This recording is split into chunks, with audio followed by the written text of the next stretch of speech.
Come to the well that never runs dry. Drink of the water, come and thirst no more. Come, all you sinners, come find His mercy. Come to the table, He will satisfy. Taste of His goodness, find what you're looking for.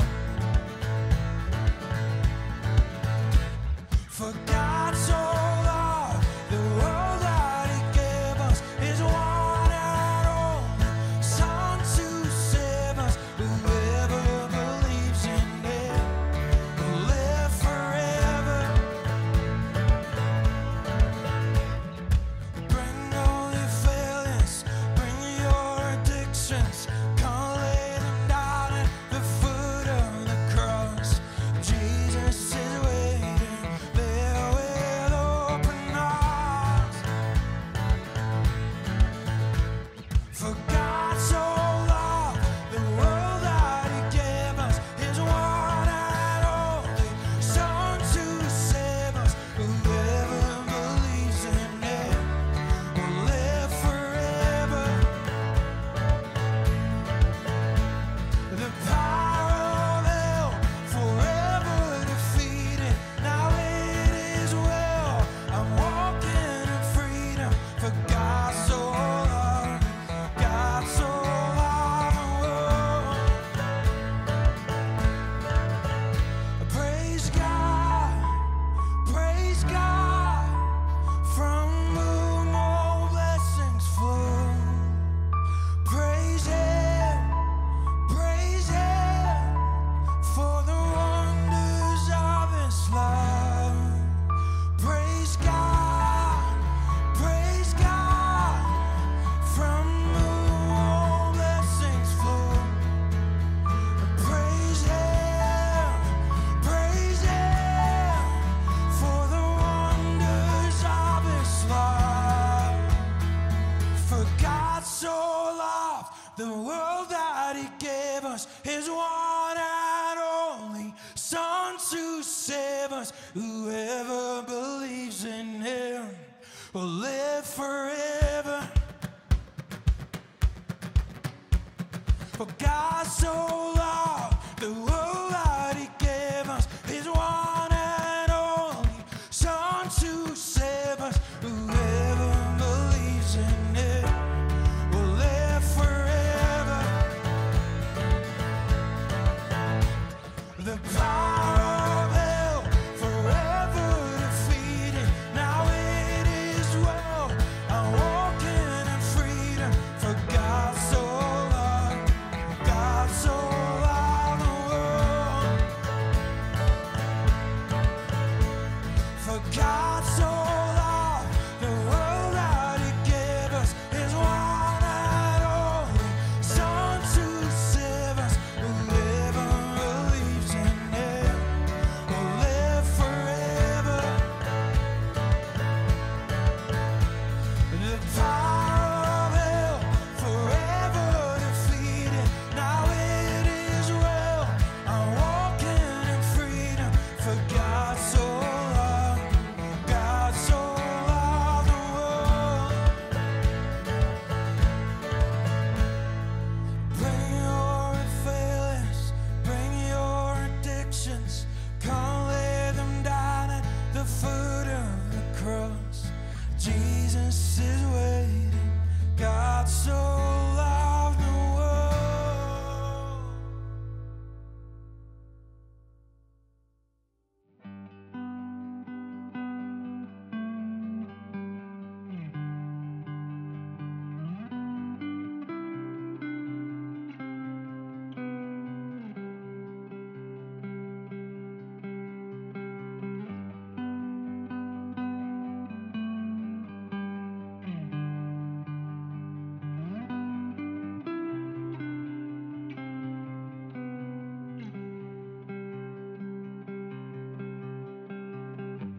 You were the Word at the beginning, one with God the Lord Most High. your hidden glory in creation, now revealed in you, our Christ. What a beautiful name it is. What a beautiful name it is. The name of Jesus Christ, my King. What a beautiful name it is. Nothing compares to this. What a beautiful name it is. The name of Jesus.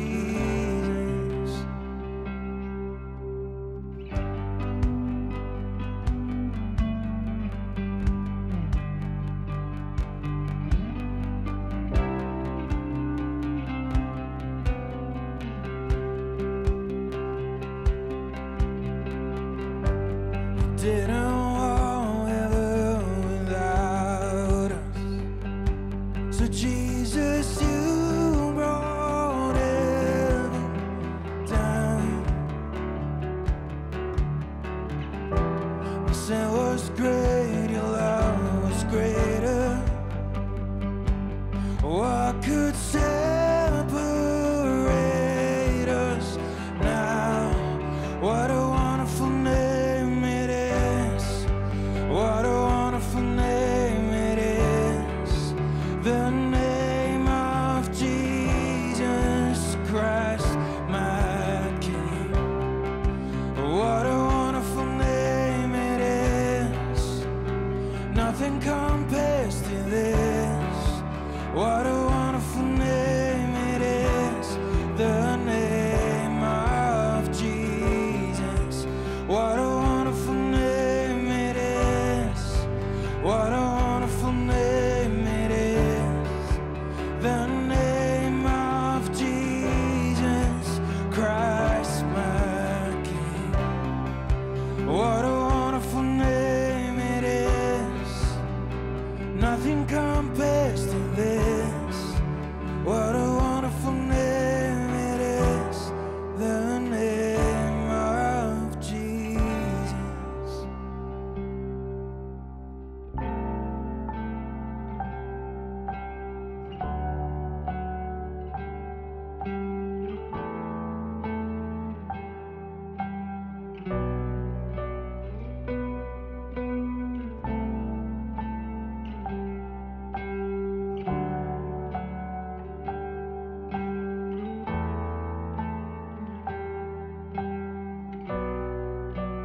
Death could not hold you. The veil tore before you. You silenced the boast of sin and grave. The heavens are roaring the praise of your glory. For you are raised to life again. You have no rival, you have no equal, now and forever, God, you reign. Yours is the kingdom, yours is the glory, yours is the name above all names. What a powerful name it is. What a powerful name it is. The name of Jesus Christ, my King. What a powerful name it is. Nothing can stand against.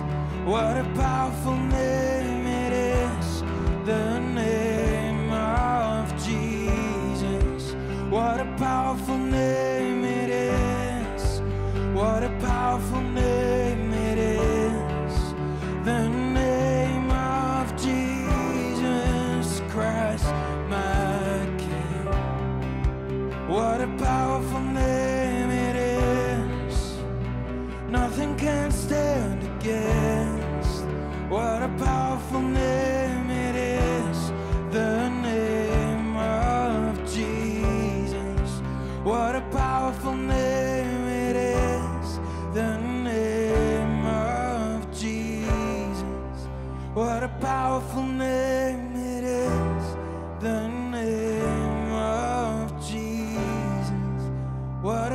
powerful name it is, the name of Jesus.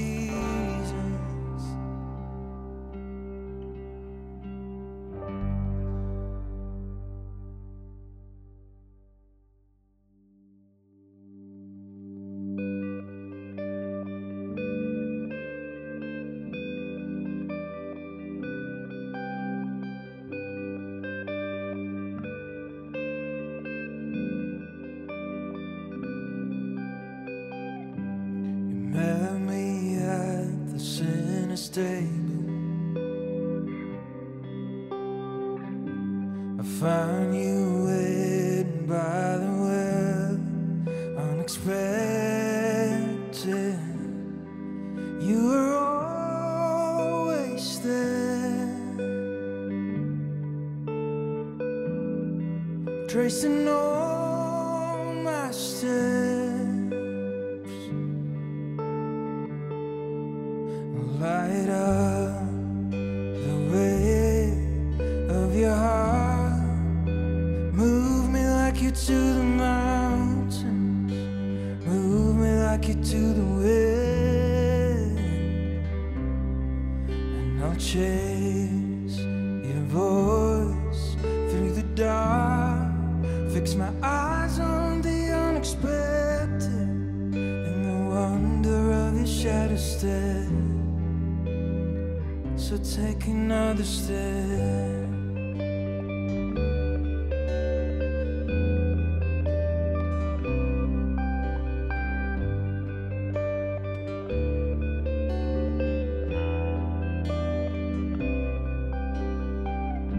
You never left the lost forsaken. Your mercy paves the road unexpected. You are always good. You are always good. I'll light up the way of your heart. Move me like you to the mountains. Move me like you to the wind. And I'll chase your voice through the dark. Fix my eyes on the unexpected and the wonder of your shadow step. And I won't be afraid. In every way you never fail, so have your way here, God. And I'll sing your praise. Fix my heart to yours, ready for the unexpected, ready for you to next.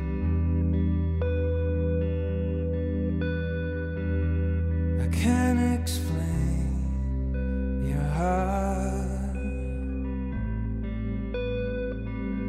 I didn't trace out all you are.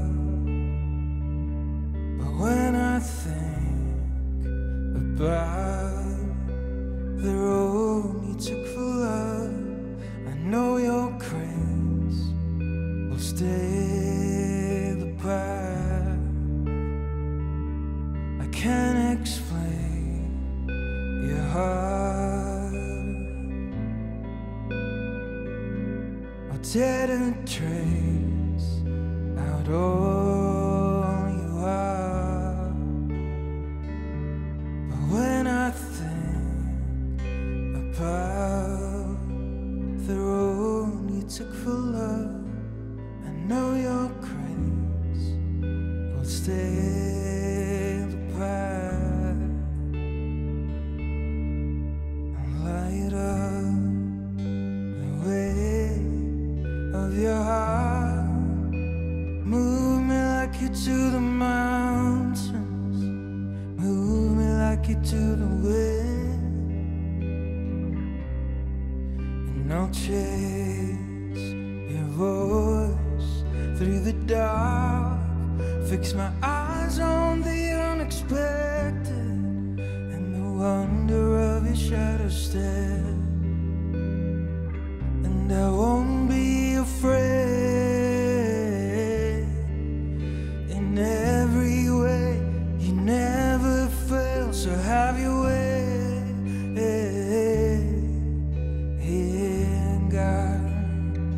And I'll sing your praise.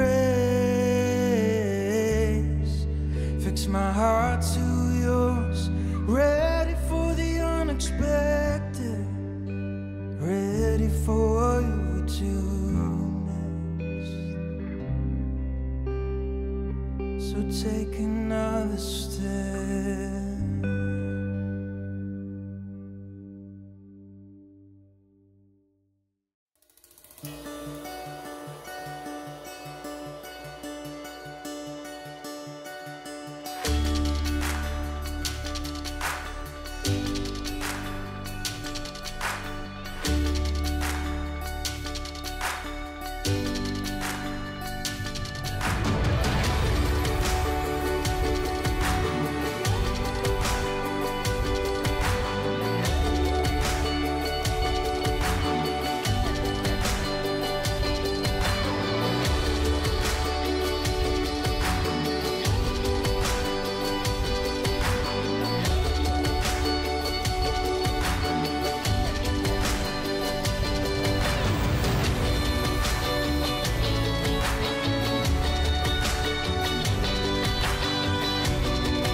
Okay, so today we do part 3 of living God's way in a broken world. And we're going to end it today. Okay? So it's finished today, not next week. It's not going to develop in another message, okay? It is finished now. All right. I think you will agree with me when I say that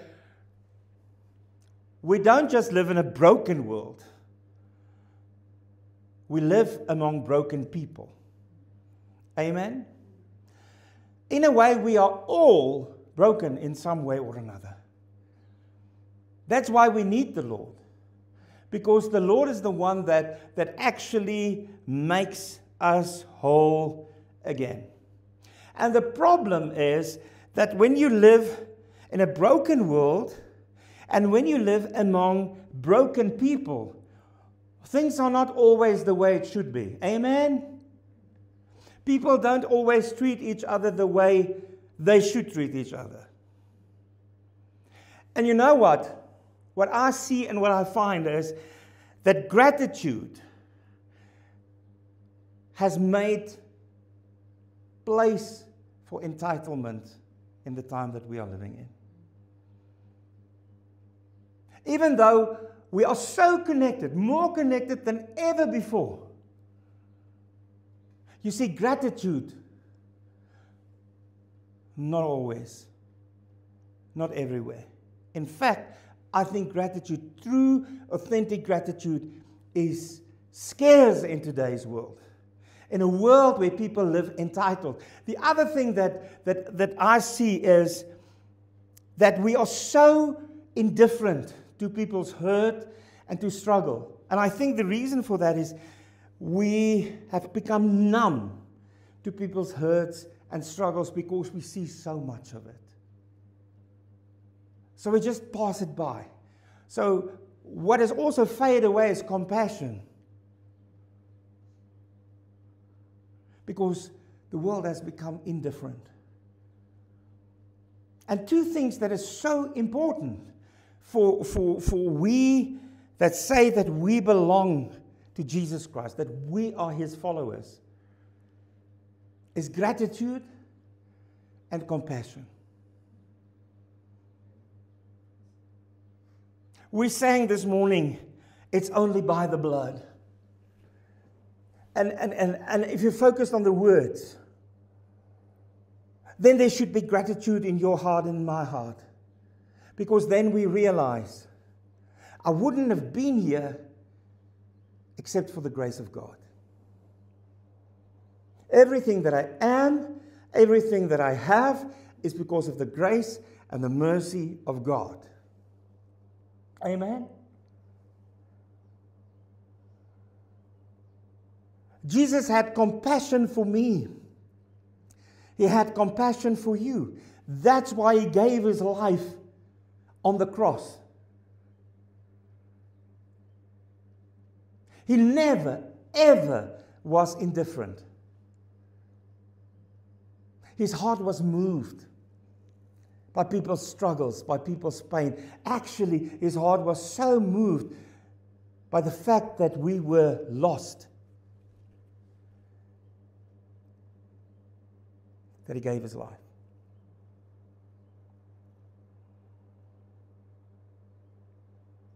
Okay, so how can we make a difference in a broken world among broken people?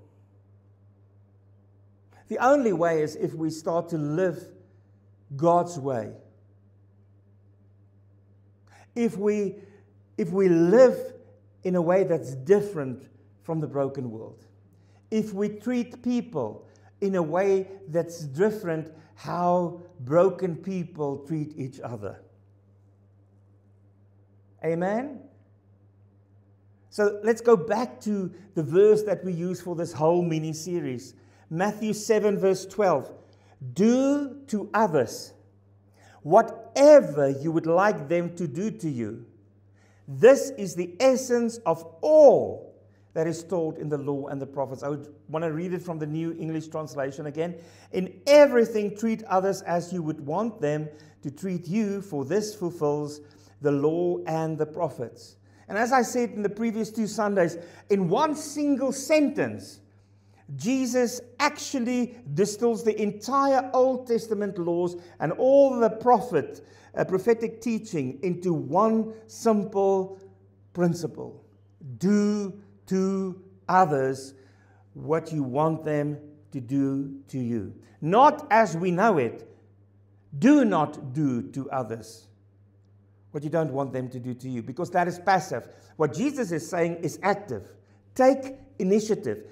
Do to others that which you want other people to do to you. This is called, as you know by now, the golden rule. It's God's way of living. So if we ask, how do we live God's way? It's a very simple answer. Live the golden rule. That's the simple answer of it. So this morning, let's once again ask, how can I live this out in a practical way? And I've got good news for you. It's not going to be as time-consuming as last week, okay? Say amen. We're only going to do 2 points this morning. We're going to talk about compassion, and we're going to talk about gratitude. So the first thing that we can do to live God's way and live out this golden rule is to show compassion in a world full of indifference. Colossians 3 verse 12. Since God chose you, listen, since God chose you, chose me, chose you, to be the holy people He loves, listen to this. You must clothe yourselves with tender-hearted mercy, kindness, humility, gentleness, and patience. In the Christian Standard Bible, therefore, as God's chosen ones, holy and dearly loved, put on compassion, kindness, humility, gentleness, and patience. Paul here paints a picture of what the Christian life should look like. Not cold, not proud, not indifferent, but filled with compassion. You see, compassion isn't just a feeling. It should be a lifestyle. Let's go to the Greek.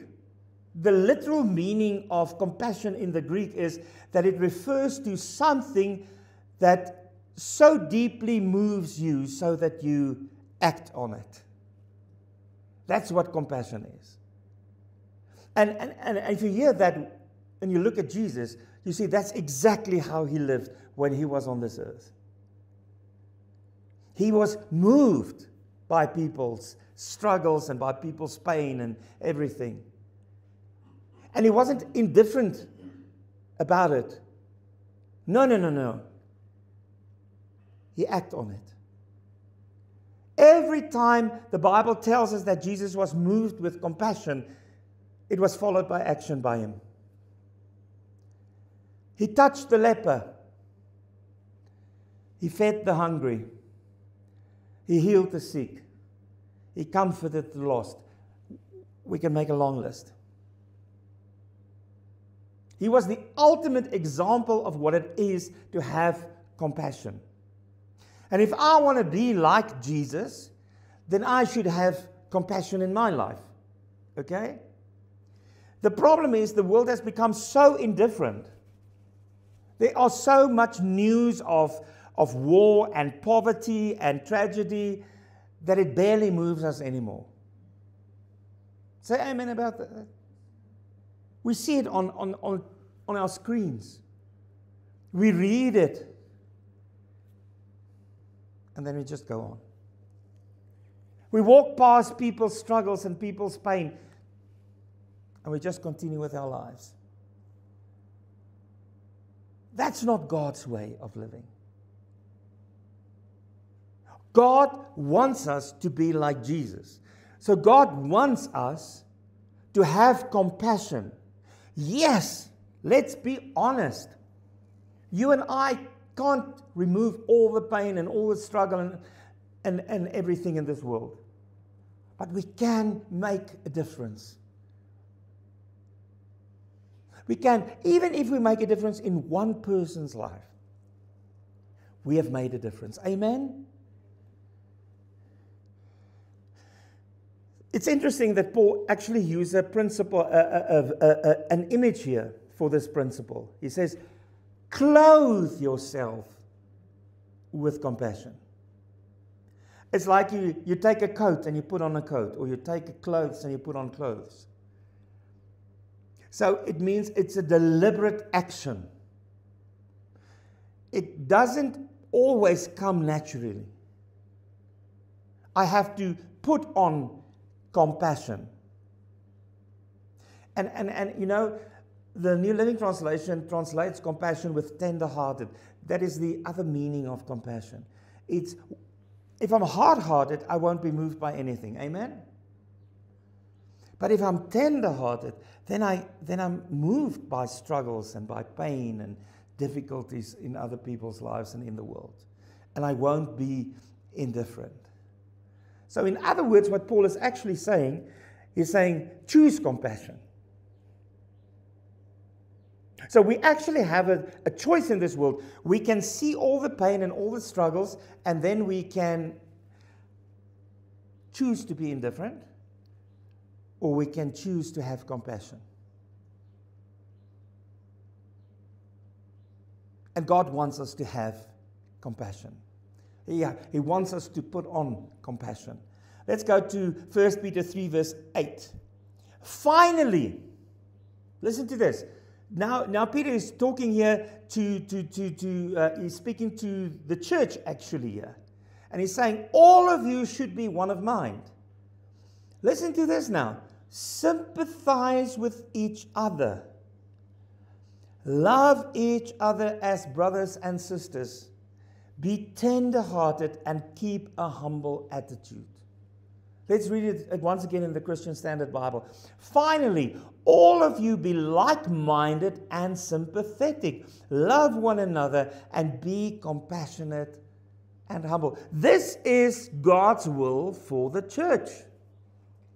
That we should be one of mind, that we should have empathy and sympathy with each other, that we should love each other as brothers and sisters, and that we should be tender-hearted and compassionate, and that we should be humble.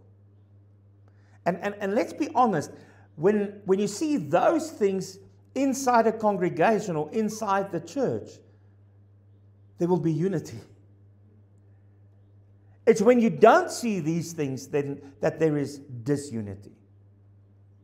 You see, an authentic Christian community is marked by empathy and by compassion. Can I just repeat that? An authentic Christian community and an authentic Christian church is marked by empathy and by compassion. And having compassion and being compassionate builds unity between members of a church and of a community. Ephesians 4 verse 32. Instead, be kind to each other. Here it is again. Tender-hearted. Forgiving one another, just as God through Christ has forgiven you.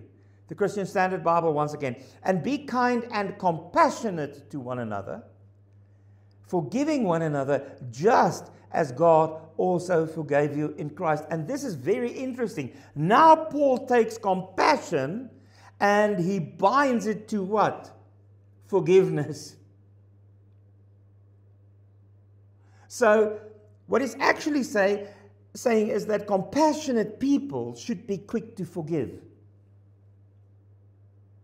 They don't keep score. They give grace. Why? Because they've received grace.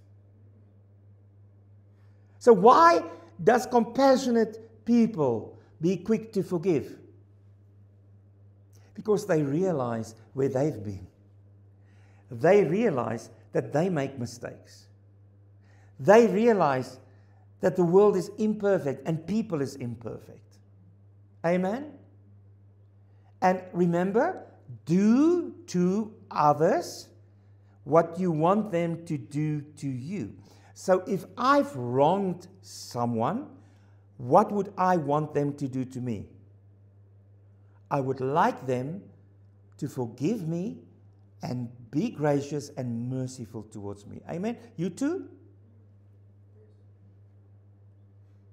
So in other words, do to others. So if that is what I want from others, that is what I should give others.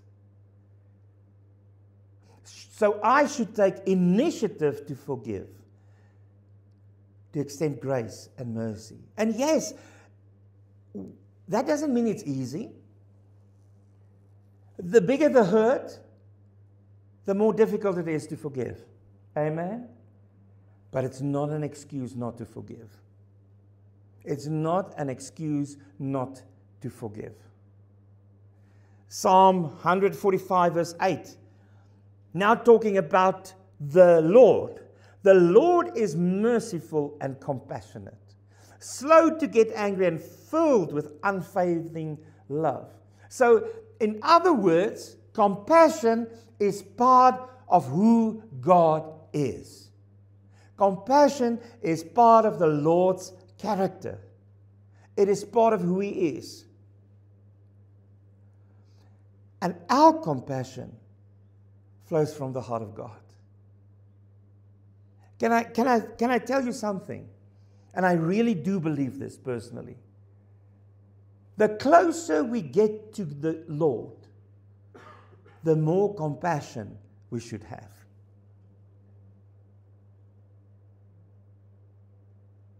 But the opposite is true also. If I'm living as a Christian, as a believer, but I'm living far away from God, I will not have that same compassion.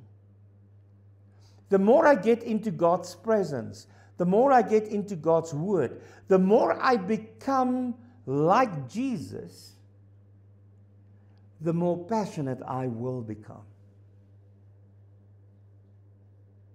That's the way it works. So here's a test that I can ask for myself, that you can ask for yourself. Am I moved by pain and struggle and difficulties in other people's lives? Or am I indifferent? And the answer to that will give you an example of what's going on in your life, in my life. What I see from the majority of Christians today is indifference. Actually, in the time we are living in, many Christians have become cruel. They've become hard. They've become so judgmental and critical that it's difficult to see love and any form of compassion in their lives. And as I said in the previous 2 sermons, the world look at that and they say, no thank you. If that is what it is to follow Jesus, I am not interested. But you know what will move them? When they see compassion. When they see a community that cares. When they see people that cares, that loves. That will be a witness, and that will show them who God is, because that is what's happening. When I am compassionate, when you are compassionate, I give the world a glimpse of who God is. But the opposite is also true. When I am cruel, when I am critical, when I am judgmental, when I'm full of myself, when I'm arrogant, when I'm selfish, people see that and they think, okay, they say they are followers of Christ. That means that is what Jesus is like.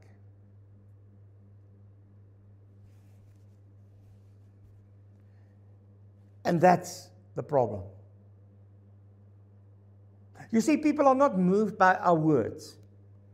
People are moved by our actions. Amen? Too many of us, can I just say this? Too many of us say too much and do too little. It's time that we stop talking and start doing. It's time that our words become action. Jesus didn't just talk. He touched, he healed, he made a difference. Amen? So, how can we do this practical? The most important thing is, I think we should slow down so that we notice people's pain and struggles. I think busyness is one of the biggest dangers for this world. Because when we are too busy, we pass by all the struggles, all the pain, all the hurt, and we are indifferent. So sometimes we just have to slow down. And yes, life is busy, and life is a rat race. But who's in control of your time? It should be you. It should be me. So I have a responsibility to slow down, to make time, to just look at the world and look at people and look at myself. You know, sometimes even our families' hurts and struggles, we miss because we are so focused on other things.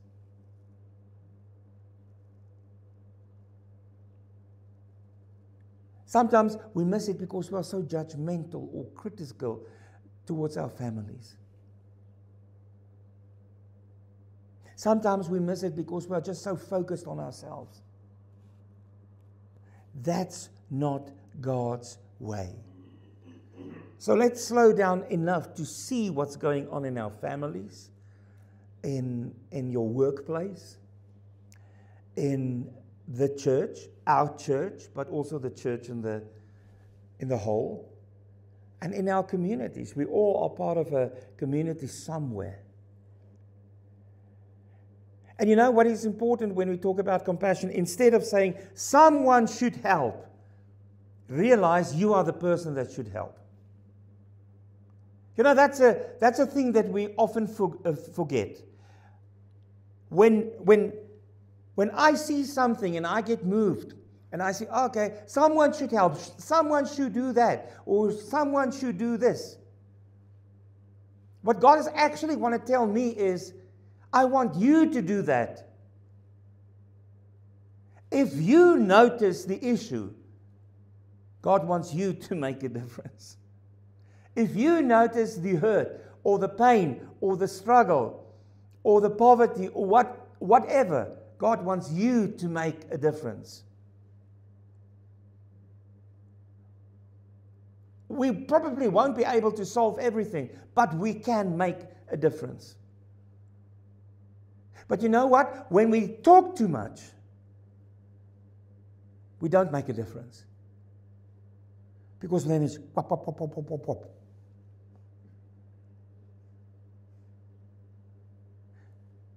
We should go over into action. Put on compassion. It's active. It's not passive. It's active. And pray for a heart that breaks what breaks God's heart. I want to repeat that. Pray for a heart that breaks what breaks God's heart. It takes courage to pray that prayer.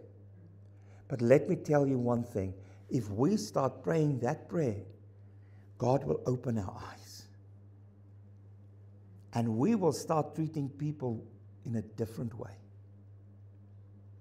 Amen? That brings us to the second way of living God's way in a broken world, and that is living grateful in a world of entitlement.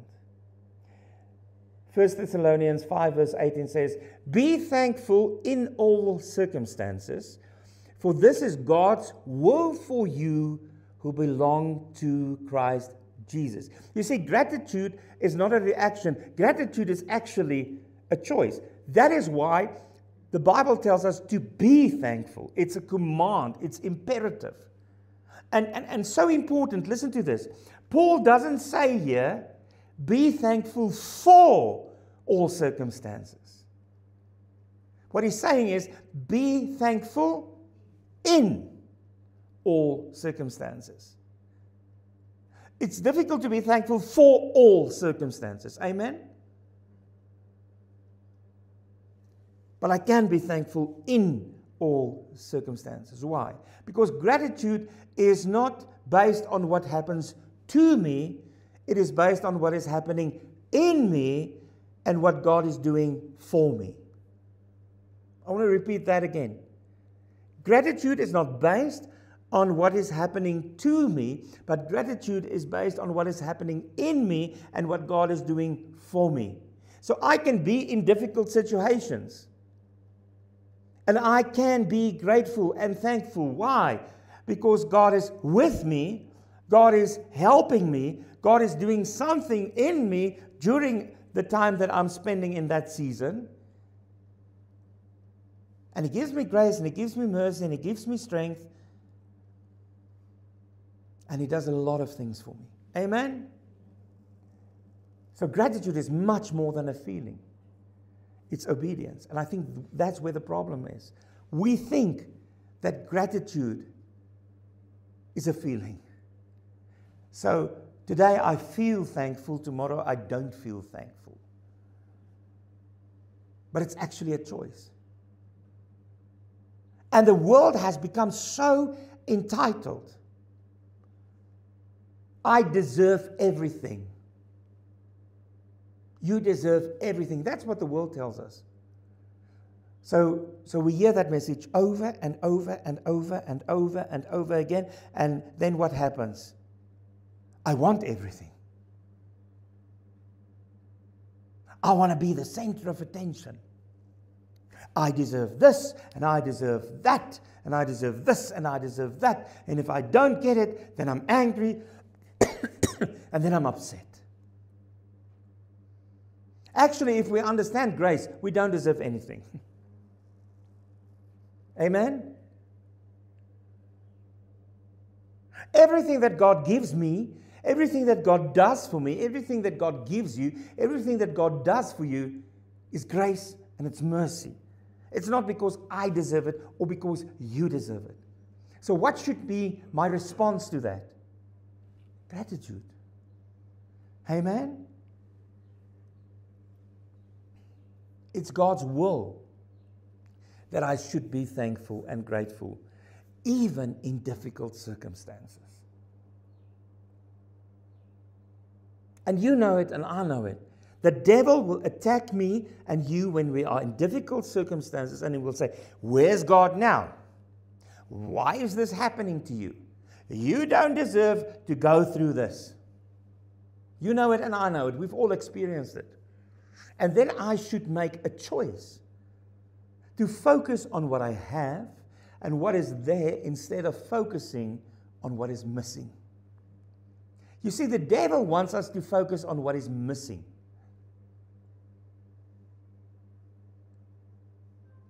But the Holy Spirit wants to show us what we have. Because even in the most difficult circumstances, we still have so much. You know, as a follower of Christ, as a believer of Christ, we are actually rich in the Spirit. You know, you can lose everything, but the one thing that you and I cannot lose is our inheritance. We can lose our life today. It can be stolen from us, but we will be with God immediately. Amen? That is something to be grateful for. So our culture today teaches people to demand and to complain and compare. Just listen to conversations. How often do you hear gratitude and how often do you hear complaining? 90% complaining. Amen? Who agrees with me? Yes. That is what we see. So what I should do is I shouldn't be part of that complaining. I should be the one that shows gratitude and thankfulness. Not fake it, but authentic gratitude. And there will always be something to complain about. None of our lives are perfect. None of our circumstances are perfect. So there will always be something to complain about. But gratitude reminds us that everything we have is grace. Let me name you a few things. The breath in our lungs is grace. I had an asthma attack this week, the first time in many years. And then I just realized once again how precious it is to breathe freely. Not to struggle to breathe. The people who loves you, the people who care for you, that's something to be grateful for. The salvation that we received freely that we didn't earn, the health that we have, the food that we eat, the house we're living in, the vehicle we're driving with. It's all grace. Psalm 100 verse 4. Enter his gates how? With thanksgiving. Go into his courts with praise. Give thanks to him and praise his name. You see, listen to this. Gratitude, I want you to hear this. Gratitude is a gateway into God's presence. Gratitude is a gateway into God's presence. It's very difficult to experience God's presence when I'm negative, when I'm critical, when I moan and when I groan. I guarantee you, you will not experience God's presence while you're moaning, while you're groaning, while you're unsatisfied. Amen? But when I enter God's presence with gratitude and with thankfulness, then I will become aware of His presence.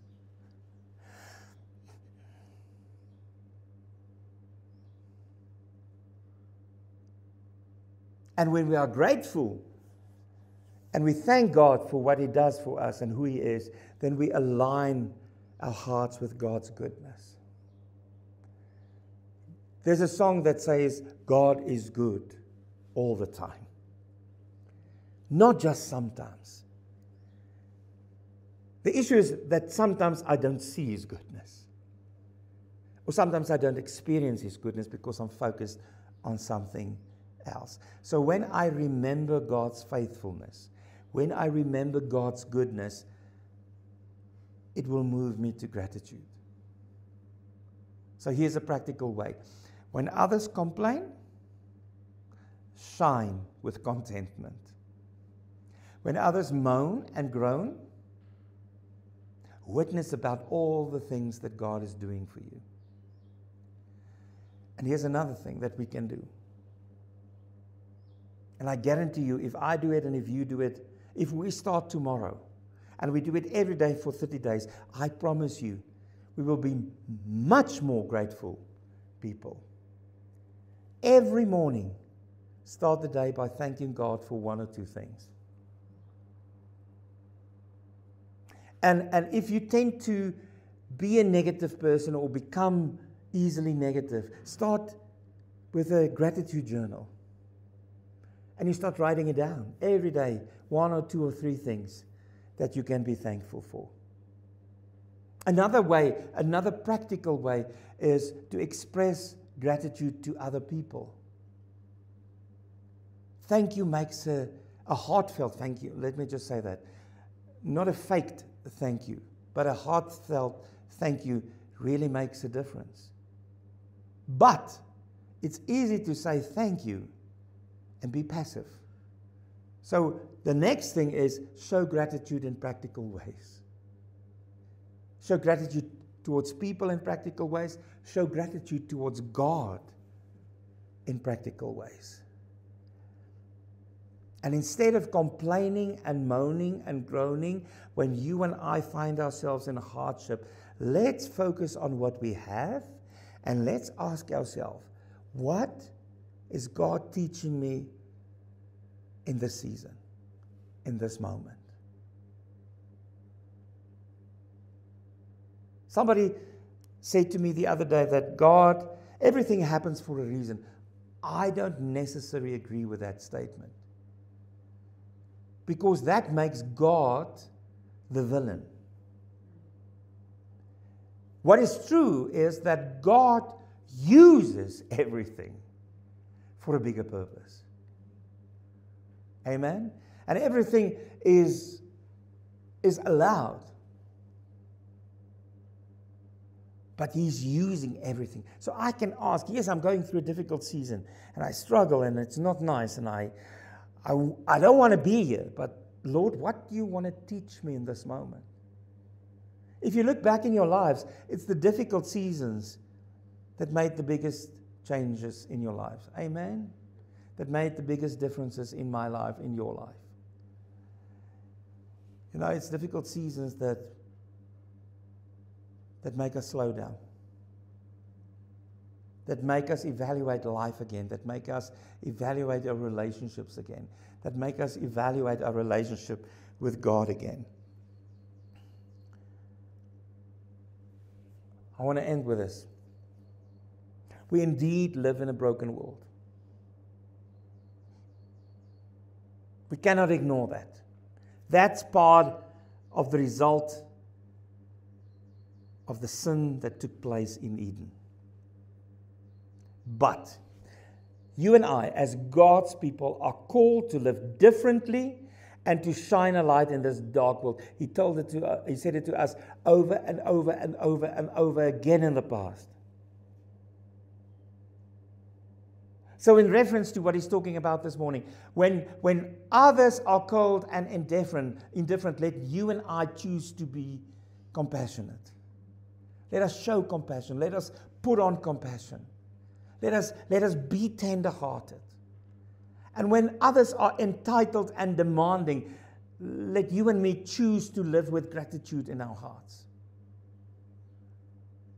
Remember, the way we treat other people reveals the God we serve. So the way we treat other people shows the world who our God is. Think about that.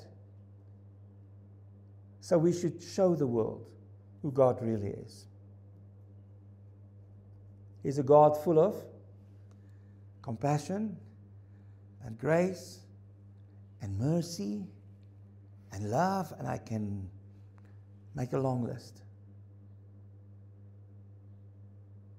And the way to do that is to live out this principle. Because the golden rule isn't just a slogan or a nice idea. The golden rule is a principle for living God's way in a broken world. And just imagine. Just imagine if every child of God takes the golden rule seriously. And we start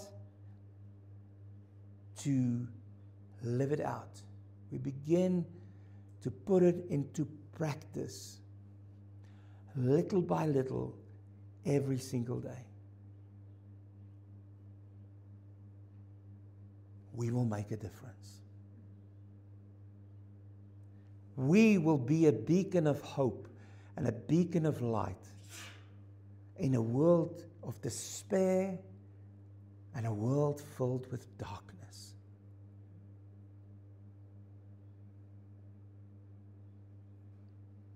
So let us make this our life's principle. I'm going to do to others what I want them to do to me. Don't focus on other people and say, oh, but they treat me this way, and oh, they treat me that way. Ask yourself, how do I want to be treated?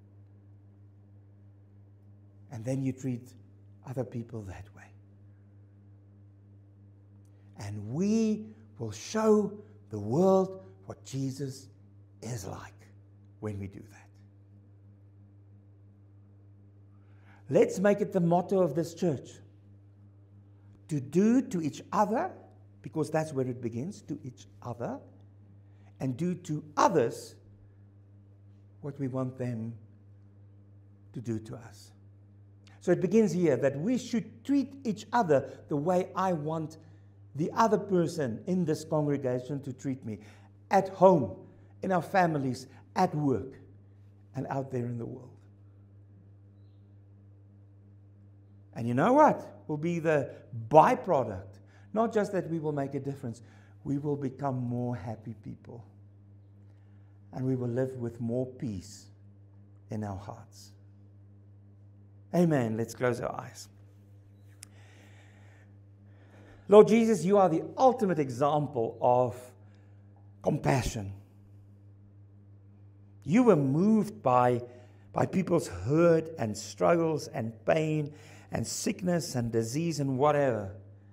You were never indifferent, but often we are indifferent. We get so used to it, we have become so numb.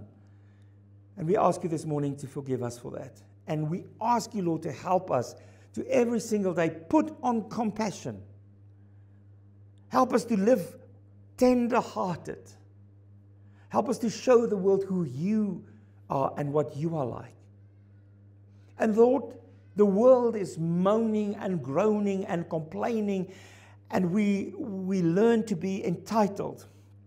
But you tell us to be thankful. You tell us to live with gratitude. So I pray that you will forgive us for all the times that we moan and we groan and we focus on the things that we don't see or that we don't experience, or the things that's missing, and we miss the things that is there. Please forgive us for that, Lord. And open our spiritual eyes so that we see and realize all the blessings that we indeed have in our lives, and help us to be thankful and grateful people.